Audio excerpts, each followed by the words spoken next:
Bonjour, aujourd'hui je vous emmène avec moi dans la création d'une horloge unique en résine. On part sur un plateau rond de 40 cm de diamètre que j'ai préalablement peint en blanc acrylique. J'ai ensuite disposé des cristaux miroirs argentés pour créer des séparations naturelles sans les coller.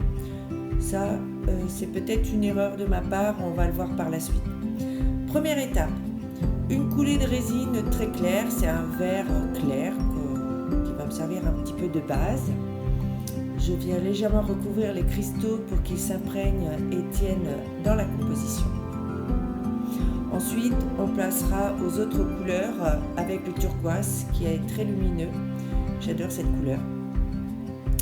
J'ajouterai du noir pour créer de la profondeur, puis un bleu vert plus sombre pour enrichir l'ensemble. Voilà, on voit là pour l'instant que je suis en train de disposer les couleurs.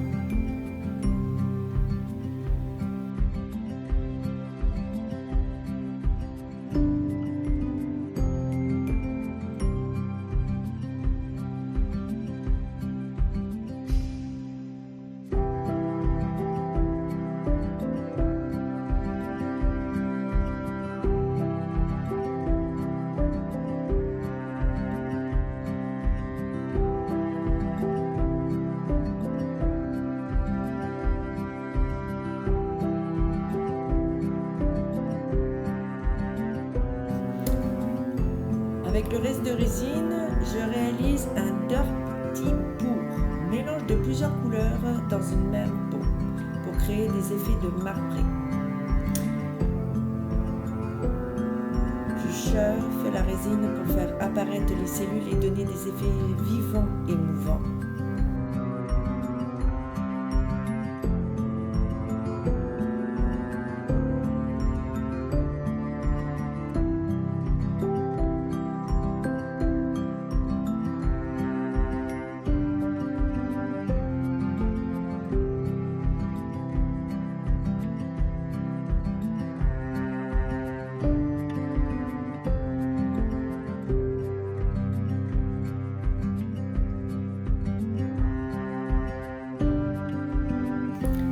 J'ajoute quelques couleurs vert, bleu pour faire des marbrures. Voilà, là on voit que je fais dans le petit pot différentes couleurs de résine.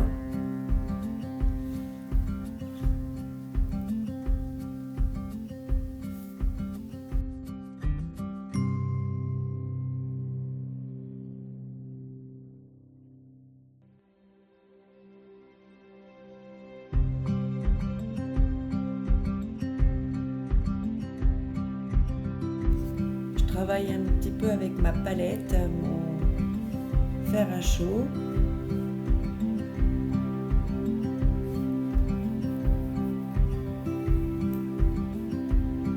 Et là, je vais commencer à mettre au centre le blanc, un peu tôt peut-être, parce que comme mon cristal, mon verre n'a pas catalysé, du coup ça risque de se mélanger. C'est pour ça que j'aurais peut-être dû coller mes cristaux blancs avec de la colle à chaud. Ça aurait fait une barrière et ça aurait évité que le verre vienne se fondre dans le blanc. Ça, c'est des petites erreurs, peut-être un peu trop précipitées.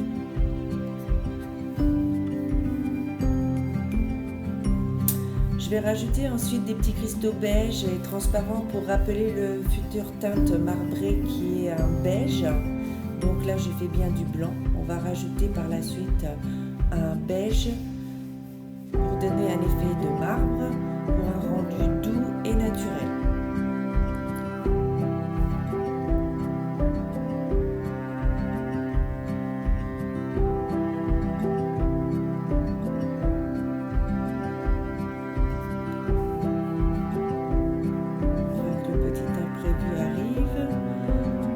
Se diffuse un peu, mais ça crée un effet de vague sur le sable, assez joli finalement, hein, on va dire ça. Voilà pour cette première étape.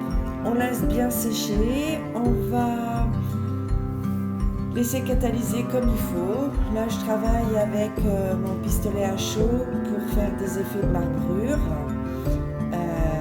et donner un peu plus d'éclat. Et dans la prochaine vidéo, on posera les chiffres et les aiguilles pour donner vie à l'horloge. Je vous laisse regarder la vidéo et je vous dis à très bientôt pour la réalisation de notre horloge.